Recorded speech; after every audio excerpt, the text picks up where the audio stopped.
Bakari, Alina, so far the chief saying many of the crime indicators are down this year compared to last year. But generally, we do see an uptick in crime in the summer. Why? School's out. We generally see more people out and about. And youth, for those who, are kind of in precarious circumstances, when they don't have school, they don't have direction. And that's when certainly the situation can become a little bit more challenging. And so today we heard from the mayor, the police chief, and other community stakeholders, but the need to work together to engage youth. So the city's investing $5 million more in anti-violence prevention programs. That's on top of funding that was previously announced for the SafeTO program.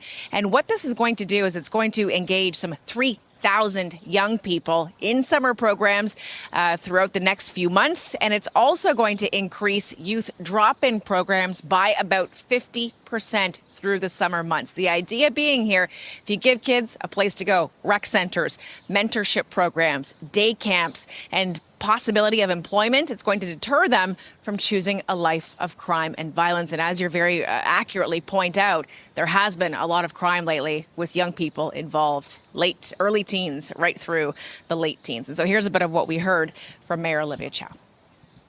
Recreation programs, things for young people to do. 140 youth and family programs, summer camps run by TCHC. And we are expanding access to safe neighborhood space, coordinating all the activities together with the police and all the community agencies, increasing youth engagement.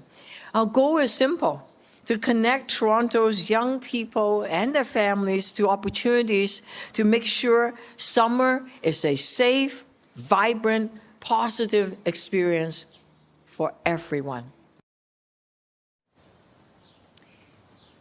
The man on your screen right now, Delroy George Parks, gunned down a year ago yesterday in a mass shooting outside of North Albion Collegiate Institute. He was just hanging out with his buddies after playing soccer earlier that evening. He was amongst 5 people shot. He and another man lost their lives in that shooting. And just as troubling as the situation was, even more troubling that one of the 2 accused, and by the way, they're accused of firing some 50 bullets in total, one of the 2 accused, just 14 years old. And so today, George Parks' daughter, Jaden, who's been an advocate of anti-gun violence ever since, spoke today about how her and her family reconciled the fact that a young person was allegedly involved in her father's murder.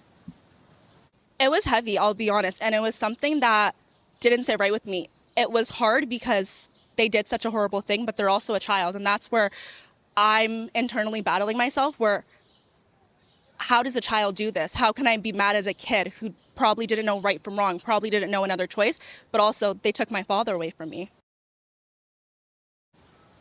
So over the last year, Jaden's been having meetings with the mayor, with other advocates, with other city officials, asking for more to be done to target youth specifically, to stray them away from making the wrong choices in life.